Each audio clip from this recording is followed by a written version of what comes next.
আমাদের জনগণ জানে নামাজ ফরজ, কিন্তু জনগণ জানে না জিহাদ ফরজ। জনগণ জানে রোজা ফরজ, কিন্তু জনগণ জানে না দিন প্রতিষ্ঠা করা ফরজ। জনগণ জানে পরপর 3 জুমা না করলে বউ তালাক হয়ে যাবে, কিন্তু জনগণ জানে না ইসলামী রাষ্ট্র ছাড়া জুমার নামাজই হয় না।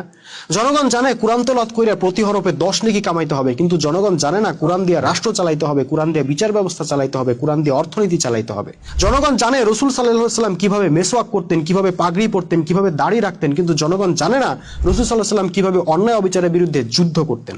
জনগণ জানে রাসূল সাল্লাল্লাহু আলাইহি সাল্লামের পকেটে সবসময় মেসওয়াক থাকতো, চিরুনি থাকতো, কিন্তু জনগণ জানে না রাসূল সাল্লাল্লাহু আলাইহি সাল্লামের কোমরে সবসময় তলোয়ার থাকতো। জনগণ জানে রাবিয়া বসরির জীবনী, মনসুর হাল্লাজের জীবনী, কিন্তু জনগণ জানে না উম্মতে মুহাম্মদীর দুর্ধর্ষ বীর, যিনি একাই রোমান পারস্য সাম্রাজ্যকে গুড়াইয়ে দিয়ে ইসলামের পতাকা উড়াইছিলেন, সেই খালিদ বিন ওয়ালিদ রাদিয়াল্লাহু আনহু এর জীবনী। প্রশ্ন হলো জনগণ কেন জানে না? বাংলাদেশের আলেমদেরকে আজ হোক আর কাল হোক এই প্রশ্নের জবাব দিতে হবে। তাদেরকে বলতে হবে তারা কেন ইসলামের আরামদায়ক বিষয়গুলা খুব জোর দিয়ে প্রচার করলো, জনগণকে মুখস্থ করায় ফেললো, কিন্তু কষ্টকর বিষয়গুলা গোপন করে রাখলো। ইসলাম নিয়ে জনগণের সাথে তারা এই লুকোচুরিটা কেন খেললো? জবাব তাদেরকে দিতেই হবে।